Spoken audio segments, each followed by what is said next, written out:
j'espère que tu vas bien. Aujourd'hui, tu l'as vu dans le titre, on se retrouve pour une nouvelle pilaire de challenge littéraire. Et évidemment, il s'agit d'un challenge littéraire saisonnier puisqu'il s'agit du Blossom Spring Challenge. Le Blossom Spring Challenge s'organise de la même manière que le Cold Winter Challenge qui vient de se terminer, ou le plus connu, le Pumpkin Autumn Challenge, donc avec des menus, des sous-catégories, une thématique par année. C'est un challenge que j'aime énormément puisque le printemps est vraiment, personnellement, ma saison préférée. J'adore le printemps. Et là, ça y est, le printemps commence vraiment à s'installer. Les mimosas sont en pleine floraison. Les prunus aussi commencent tous à fleurir. La vie recommence vraiment à réapparaître, entre guillemets, puisqu'elle n'est pas partie en hiver, mais à reprendre vraiment toute sa puissance. Et c'est magnifique. Les petits bourgeons sont de plus en plus gros et tout. C'est génial. J'aime énormément cette saison-là, avec les petits oiseaux qui se remettent à chanter très fort le matin, les jours qui rallongent, le beau temps qui revient un petit peu plus.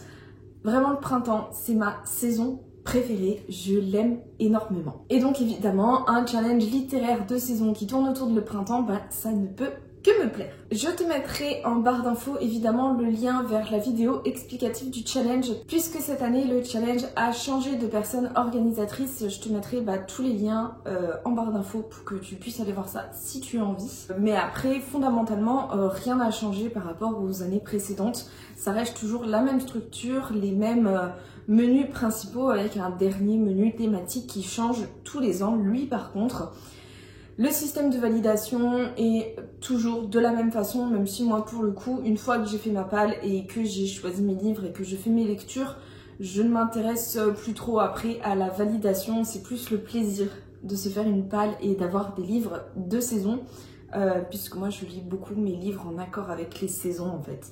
Ça fonctionne très bien sur moi, donc j'aime beaucoup faire ça. Donc les challenges saisonniers, vraiment ça rajoute encore une petite touche de thématisation. On va arrêter de parler maintenant et on va commencer dans le vif du sujet avec le premier menu. Le premier menu qui est printemps florissant, avec la première sous-catégorie, que devient la neige en fondant. Et là, les thématiques, c'est un livre évoquant le printemps ou une couverture fleurie. Alors là, pour le coup, j'étais pas tellement inspirée. En fait, j'ai des livres qui pourraient correspondre bien sûr à cette thématique-là, notamment certains que je vais présenter après, mais j'ai préféré en fait tout simplement les mettre dans une autre catégorie, tout simplement, qui colle mieux en fait au livre. Donc là, j'ai mis un livre que je veux absolument lire, que j'ai d'ailleurs déjà commencé pour le printemps, donc je ne sais pas comment je vais le rattacher à cette thématique-là, mais je me dis que je trouverai bien un moyen. Le livre en question, c'est Les Cires de Myriam Savary aux éditions PKJ. Dans le Cold Winter Challenge, j'avais mis les 3 tomes, je crois, et je n'ai eu le temps que de relire le tome 1 et le tome 2. Et là maintenant, il est temps de s'attaquer au tome 3. Je l'ai déjà commencé, pour l'instant, c'est pépite. Comme le tome 1 et le tome 2, bien qu'il est assez différent des 2 premiers tomes. Je ne vais pas en dire plus du coup dans cette vidéo-ci. De toute façon, si tu as un peu suivi, Les Cires, c'est une saga chouchou, donc bien évidemment pour la lecture du 3e tome en découverte, je te filme un petit vlog, mais du coup, va falloir que je trouve un moyen de le rattacher quand même à cette catégorie-là, puisque eh bien, la couverture n'évoque pas tellement le printemps non plus. Et pour l'instant, dans ce que je lis, il n'y en a pas tellement non plus. Mais je vais bien trouver un moyen. Ensuite, la deuxième sous-catégorie de ce menu, c'est le jardin des secrets, avec la thématique des intrigues, du secret, du mystère, du drame et de la famille. Et là, je crois que j'ai un peu le livre parfait, même si la saison ne colle pas tout à fait. Il s'agit de Le Mystère Soline, le tome 3, donc Un chalet sous la neige de Marie-Bernadette Dupuis, publié aux éditions Calment Lévy. Alors, j'ai déjà lu les 2 premiers tomes, évidemment, si là c'est le 3e. C'est une saga Alors, c'est pas vraiment une saga familiale, puisque on ne suit qu'une seule personne, c'est plus un roman du terroir, un petit peu. Ça se passe dans les Alpes, en Savoie. On suit Soline, qui est guide de montagne et qui est une passionnée de la montagne. Elle adore vivre à la montagne, c'est toute sa vie la montagne. Et sauf que, en fait, il se trouve qu'il y a des meurtres qui arrivent dans sa ville, là où elle travaille. Et ces meurtres semblent être reliés à elle. Et en parallèle, on suit une jeune femme qui vivait un siècle auparavant au même endroit. Et sauf que l'une et l'autre, Soline et cette autre femme, semblent avoir des visions l'une de l'autre. Donc on comprend pas trop pour l'instant comment elles sont liées. C'est donc le dernier tome. Donc en théorie, on doit avoir toutes les révélations des mystères, justement, qui doivent arriver. Il y a beaucoup d'intrigues. Ça tourne quand même un peu aussi autour de la famille, puisqu'il y a tout un mystère aussi autour de la famille de Soline qui semble avoir quelques secrets. Voilà, Marie-Bernadette Dupuis est très forte dans ce genre de roman, même si je commence un petit peu à m'en lasser. Donc avant d'être vraiment dégoûtée et de plus du tout avoir envie d'en lire, je vais faire une petite pause. Mais en tout cas, celui-là, je pense qu'il rentre à merveille dans cette catégorie-là, même si, bon, c'est un chalet sous la neige et la couverture est clairement hivernale, mais il va rentrer très bien dans cette catégorie-là d'intrigue, de drame, de mystère. Ensuite, la dernière catégorie de ce menu, à chaque fois les menus ont 3 sous-catégories, donc c'est Printemps des poètes, avec la thématique de poésie, théâtre, classique, épistolaire. Alors, moi, je ne lis pas du tout ou vraiment de manière très ponctuelle de la poésie, du théâtre encore moins et de l'épistolaire. Je n'ai tout simplement pas ce format-ci de roman dans ma palle. Donc je suis partie sur la thématique du classique avec le Comte de Monte Cristo de Alexandre Dumas. Ici c'est une édition un peu ancienne, c'était à ma grand-mère. Alors je sais pas trop. Édition de la Renaissance apparemment. Donc je ne sais pas trop. Alors apparemment c'est quand même une édition un peu particulière puisque les exemplaires ont été numérotés. Donc je ne sais pas combien il y en a. Je n'ai aucune idée de l'histoire de cette édition-ci. Je ne sais pas du tout comment ma grand-mère l'a eu. Mais en tout cas, il est vraiment très beau et il fait vraiment roman ancien. Il a été découpé en 2 tomes, donc le premier et j'ai aussi le deuxième. Et à l'intérieur, c'est quand même écrit assez petit. Donc je pense que ça va m'occuper pendant un petit moment. Il est vraiment pas petit. Donc je vais déjà essayer de lire le premier tome. J'ai vu l'adaptation au cinéma avec Pierre Ninet qui a été faite l'année dernière et j'ai adoré vraiment ce film. Je l'ai trouvé incroyable, je l'ai trouvé vraiment époustouflant, donc l'histoire m'a beaucoup plu, donc j'ai très hâte de le découvrir en roman et de ce que j'en ai entendu en roman, c'est presque encore mieux que l'adaptation qu'on a eue, donc je suis très curieuse de le découvrir celui-ci. J'avoue que je voulais vraiment le découvrir l'année dernière et j'ai pas eu le temps et le fait qu'il soit très gros m'a pas mal freiné aussi. Mais là, cette année, j'ai vraiment envie de le lire, de le découvrir. C'est un classique monument de la littérature française, donc aussi pour ma culture personnelle, ce serait vraiment génial de le lire. Voici donc pour ce premier menu, on passe maintenant au deuxième menu. Ce menu s'appelle Escapade printanière. La première sous-catégorie, c'est Grand ménage de printemps, avec les thématiques d'un livre qui a été longtemps dans nos palles ou qui est issu d'un précédent challenge. Là, j'ai choisi d'aller sur un livre qui est depuis très longtemps dans ma palle. Il s'agit de Sorcery of Thorns de Margaret Rogerson. Ici, c'est dans l'édition France Loisirs qu'ils ont sorti un moment au temps où ils faisaient encore du young adult fantasy imaginaire. Maintenant, ils n'en font plus du tout. Donc au moins c'est clair. Donc je l'avais pris chez France Loisirs quand même à beaucoup moins cher que l'édition classique. Je sais plus qui c'est. L'éditeur de base, je vais te dire ça tout de suite. Brajlon. C'était Brajlon à la base, donc quand même moins cher qu'aux éditions Brajlon. Bref, il est dans ma palle depuis... Oh là là. Depuis 2021. Je dirais 2021. 2022 vraiment au plus récent, mais peut-être 2022. Voilà, 2021-2022. Donc ça commence à faire minimum 3 ans qu'il est là. Donc il est temps que je le lise, surtout que j'en ai entendu vraiment que du bien. Et cette thématique du coup de cette héroïne qui vit dans une bibliothèque, qui est bibliothécaire et qui découvre un espèce de grimoire un peu bizarre qui semble avoir des pouvoirs. Et elle va se retrouver à devoir travailler avec un sorcier et un chat un peu démoniaque, si j'ai bien compris. Je n'en sais pas plus, je ne veux pas tellement en savoir plus, mais je pense qu'il devrait me plaire, hein. En théorie, ça devrait passer, et vu que ça fait très longtemps qu'il est dans ma palle, ce serait vraiment super bien que je le sorte cette année. La deuxième sous-catégorie de ce menu, c'est Where Flowers Bloom, So Does Hop, avec les thématiques du nature writing, de l'exploration, de l'aventure et du voyage. Je suis partie sur la thématique du voyage, puisque là, si j'ai bien compris, on va pas mal voyager à travers ce livre, puisque j'ai choisi What the River Knows. Les Secrets du Nil, c'est un premier tome de chez Rajo, et l'autrice c'est Isabelle Ibanez, dans une très belle édition collector qui est vraiment magnifique. Je le trouve sublime, et là tu l'auras compris, a priori ça va parler d'Égypte. Ça va parler d'Égypte, mais l'héroïne, elle, est sud-américaine, argentine, je crois. Argentine, voilà, c'est ça. Elle vient donc de l'Argentine, et son père est parti en Égypte, et du coup, elle va décider d'y aller aussi pour comprendre ce qui s'est passé. Je n'en sais pas plus. Je ne sais même pas si c'est vraiment une fantaisie ou juste un historique très romancé. Je n'en ai vraiment aucune idée, mais il était juste magnifique.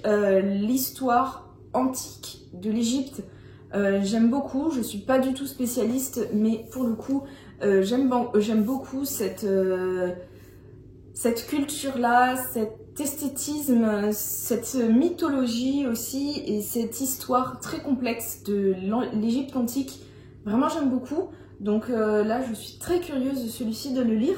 Et je pense qu'il rentre plutôt bien dans cette catégorie avec les thématiques du voyage, de l'aventure.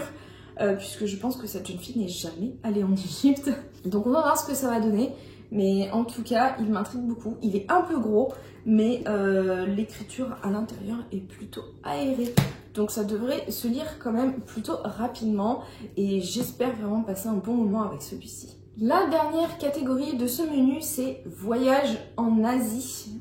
Petit teasing de la catégorie thématique de l'année, avec les thématiques d'une auteure ou d'une autrice asiatique ou une histoire se déroulant en Asie. Alors là, j'ai pris un peu les deux penchants, puisque j'ai choisi de mettre La Promesse du Dragon de Elisabeth Lim, aux éditions Rajo encore. C'est le tome 2 de Six Couronnes écarlates que j'avais lu l'année dernière, que j'avais beaucoup aimé. Et donc là, c'est le tome 2, c'est la suite. Dans Six Couronnes écarlates, on suivait la jeune princesse Shiori, qui avait vraiment un caractère de cochon, vraiment très imbu d'elle-même, pleine de défauts. Au début de l'histoire, franchement, je ne l'ai pas tellement appréciée, et elle va se retrouver maudite par sa belle-mère, et elle va devoir fuir le palais où elle a grandi, puisque c'est une princesse fille de l'empereur. Et par ce moyen-là, en fait, elle va vivre plein d'aventures. Ça reprend un conte aussi de la culture chinoise. Je ne saurais pas te dire exactement lequel, je sais juste que ça reprend un conte. Je ne suis pas tellement spécialiste de la mythologie chinoise et j'en suis désolée, puisque c'est une mythologie, je pense, qui est hyper intéressante, mais j'ai pas eu le temps de m'y pencher plus pour l'instant. Bref, l'héroïne va beaucoup évoluer et va vouloir tout faire en fait pour retrouver sa place au palais. Mais entre-temps, elle va vivre beaucoup d'aventures, rencontrer tant de personnages et beaucoup évoluer. Et c'est vraiment un point fort du premier tome. Donc on va voir le deuxième tome, ce qu'il nous réserve. Mais en tout cas, la couverture est juste absolument magnifique. Le livre est vraiment superbe. Et je trouve qu'il fait tellement bien le printemps. hein, clairement. J'aurais pu le mettre dans la première catégorie, mais dans ce cas-là, c'est dans cette catégorie-là que je n'aurai plus de livres à caler. Mais en tout cas, celui-là, il a l'air vraiment génial. Donc, fantasy asiatique, écrit par une autrice qui, je crois, a des origines asiatiques. Elle est américaine, mais a des origines asiatiques. Enfin, au vu de son nom de famille, a priori, c'est plutôt évident. Donc, il rentre à merveille dans cette catégorie-là. Et là, pour le printemps, au mois de mai, il va être parfait. On arrive au troisième menu qui est lapin de Pâques. La première sous-catégorie, c'est le pudding à l'arsenic, avec la thématique de policier, thriller, cozy mystery ou page turner. Moi, je suis passée sur le cozy mystery et j'ai choisi de lire Les détectives du Yorkshire, le tome 7, qui est une saga que j'aime énormément. C'est du cozy mystery qui se passe dans la campagne anglaise. Donc on a tout ce décor de campagne anglaise, d'anglais très ruraux, très tea time, très cosy, avec à chaque fois une enquête à résoudre, de meurtre ou pas de meurtre, souvent de meurtre quand même. Et jusqu'à maintenant, jusqu'à ces 6 tomes, j'adore vraiment cette saga, je la trouve incroyable. Elle est vraiment super bien à mêler le cosy et en même temps l'enquête. On a tout un fil rouge qui prend vraiment son temps à se déployer au fil des tomes. Et vraiment, j'ai trop hâte de lire la suite. Il faut que j'achète la suite. Mais vraiment, ça c'est une petite pépite de cozy mystery. Vraiment, c'est génial. Et donc il faut que je lise les tomes suivants. Il faut que je lise le tome 7. Je crois qu'il y a 9 tomes qui sont sortis. Et je crois que le 9e est vraiment le dernier pour le coup. Donc il me reste plus tant de tomes que ça en plus à lire. Et vraiment, j'adore. Il faut absolument que je lise le tome 7 pendant le printemps. Ensuite, la deuxième sous-catégorie, c'est En avril ne te découvre pas d'un fil, avec les thématiques jeunesse, enfance, cocooning, lecture qui fait du bien. J'ai choisi de jouer avec les mots jeunesse, enfance, lecture qui fait du bien avec Mémoire de la forêt, le tome 4, La saison des adieux, écrit par Michael Brun-Arnaud et illustré par Sanoé, à l'édition L'École des loisirs. C'est un livre jeunesse qui se passe dans la belle forêt de Belle-Écorce où on suit un renard qui est libraire et qui adore son métier de libraire. Et il va vivre des aventures en contact avec les autres habitants de la forêt. Il va être vraiment tout son univers cosy, douillet, va souvent être un peu secoué et à chaque fois il va devoir un peu partir à l'aventure. C'est extrêmement doux, c'est extrêmement cosy, bienveillant, avec de magnifiques messages. Chaque livre a vraiment une thématique particulière et je vais pas t'en dire plus. Je vais te laisser découvrir cette saga qui vraiment est placée en saga jeunesse. Mais clairement elle peut être lue par des adultes sans aucun souci, et même vraiment, même adulte, foncez sur cette saga parce que c'est incroyable. Les messages sont tellement beaux, sont tellement touchants. Vraiment, tous les tomes m'ont vraiment beaucoup touchée.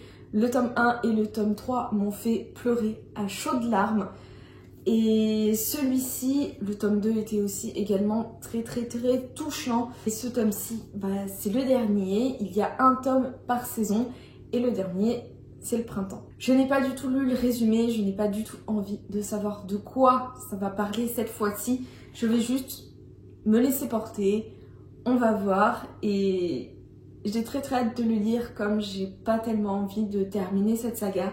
Mais je sais que je vais passer vraiment un très bon moment de lecture et que ça va me faire beaucoup de bien. La dernière sous-catégorie de ce menu, c'est Lapin crétin, avec les thématiques comics, BD, manga, roman graphique. Pour cette catégorie, je vais lire un manga, je vais lire le 4e tome des carnets de l'apothicaire, écrit par Itsuki Nanao et dessiné par Neko Kugare. J'ai déjà lu les 2 premiers que j'ai énormément aimés. J'avoue que j'ai un peu du mal à continuer quand même l'achat, en tout cas des tomes suivants, puisque c'est quand même 8 € le tome pour un temps de lecture assez court. Mais vraiment, c'est une saga de manga pour le coup que j'aime beaucoup.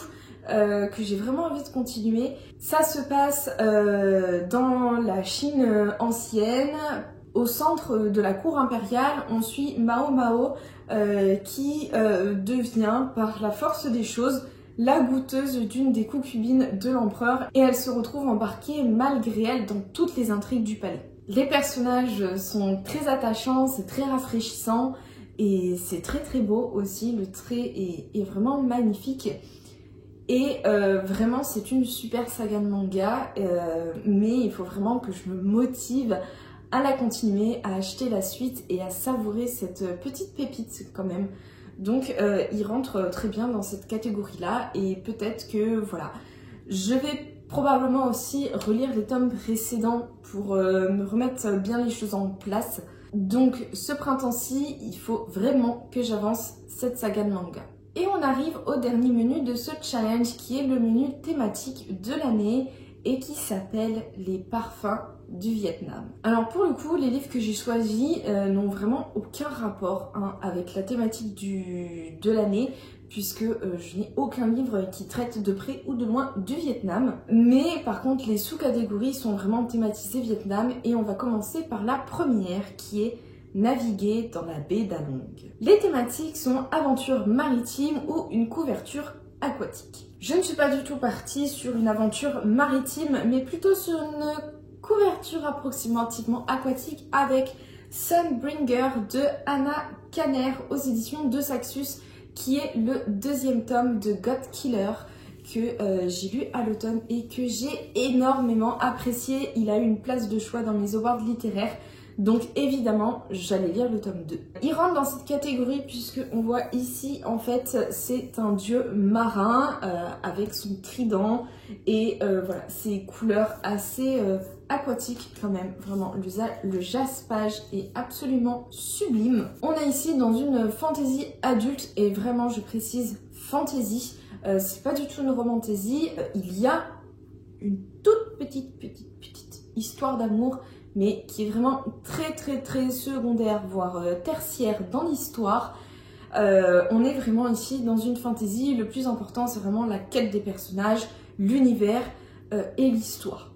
Et j'ai énormément aimé, en fait, on suit 3 personnages qui, bon an mal an, se trouvent un peu obligés à faire équipe et à voyager dans ce monde très compliqué où les dieux sont autant détestés qu'adulés, autant bienveillants que cruels. Et donc on suit ces personnages qui ont tous un passif avec les dieux. Et vraiment j'ai adoré, c'était génial. La fin du premier tome était vraiment incroyable. Donc j'ai très hâte de lire la suite. La deuxième sous-catégorie de ce menu thématique, c'est Dragon, Phénix, Tortue et Licorne, qui sont, il me semble, des animaux sacrés au Vietnam, quelque chose comme ça.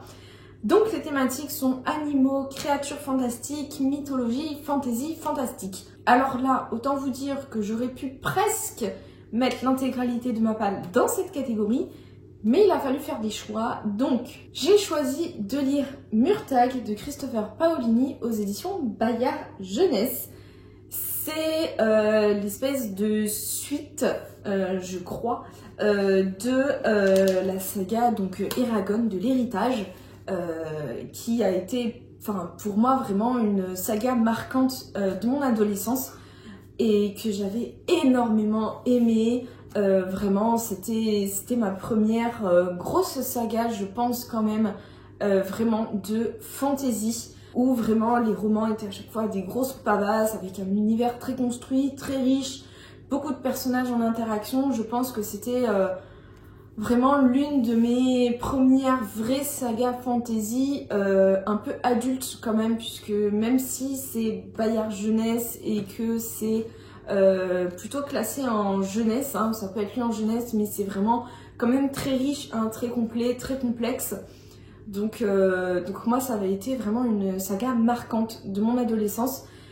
Et donc là, on a eu droit à un tome dédié à Murtag, qui est un personnage hyper important dans la saga originelle. Donc là, on va avoir vraiment tout un roman sur lui. Donc je ne sais pas ce que ça va donner. Donc ça se passe après effectivement donc la saga, la fin du 4e tome. Et donc on suit ce personnage qui visiblement a encore des difficultés à s'adapter à ce nouveau monde. Le souvenir que j'avais des Christopher Paolini et de la saga Eragon, c'était que c'était très bien au début, c'était très bien à la fin, mais que le milieu, on avait tendance à s'ennuyer un petit peu. Donc on va voir si c'est la même chose ici, mais en tout cas je pense que je vais passer un bon moment, puisque vraiment c'était incroyable la saga Eragon. J'aimais énormément à chaque fois à découvrir un nouveau tome, donc là je suis très curieuse de voir ce que celui-ci nous réserve. Et on arrive à la dernière catégorie de ce menu et donc à la dernière catégorie de ce challenge qui est pour l'amour du faux. Alors je ne sais pas du tout si je le prononce bien, probablement pas, mais avec les thématiques de la nourriture, la gourmandise ou la romance. Alors moi je suis partie sur la romance. J'ai donc choisi de lire The Perfect Love de Lila Mars aux éditions HarperCollins Poche. J'avais lu The Perfect Match l'été l'année dernière ou en septembre, je ne sais plus. J'avais énormément aimé une romance très fraîche avec une touche de dystopie qui avait été hyper intéressante. Donc là c'est la suite, on va voir ce que ça donne. Je l'ai en plus fait dédicacer à la foire du livre de Brive. Et Lila Mars c'était vraiment adorable, trop gentil. Donc j'ai très hâte de découvrir ce tome 2 et franchement si ça répond à mes attentes, je pense que je lirai d'autres romans de cette autrice puisque vraiment, en tout cas le premier tome était vraiment super bien. Donc on va voir la conclusion de cette duologie, c'est une duologie, pour voir si je continue avec cette autrice. Mais du coup c'est un format, alors c'est vraiment classé dans de la romance, hein, c'est vraiment une romance puisque la romance c'est vraiment le plus important dans cette histoire. La dystopie est juste pour apporter un fond en fait. Mais du coup c'est un format de romance que j'aime beaucoup puisque et ben il y a autre chose quand même que juste la romance. Où moi si c'est juste une romance j'ai quand même un petit peu de mal. Mais là avec le côté dystopie pour moi ça match vraiment super bien. Donc j'ai très hâte de découvrir ce deuxième tome. Et voilà pour ma pile à lire, c'est déjà terminé même si je pense que la vidéo est assez conséquente. J'espère que cette vidéo t'aura plu et n'hésite pas à me dire dans les commentaires si toi aussi tu participes au Spring Blossom Challenge. Je sais qu'il y a Louise de la chaîne Rêve ta vie en lecteur qui a lancé aussi un challenge un peu sous le même format mais qui se déroule que sur le mois de mars. Qui est le Cozy Book Challenge, je crois, qui a l'air vraiment très bien aussi et avec des catégories hyper sympas aussi. Donc tu as cette jeu challenge voilà, pour entamer le printemps en douceur si tu en as envie. Nous on se retrouve très bientôt pour une prochaine vidéo.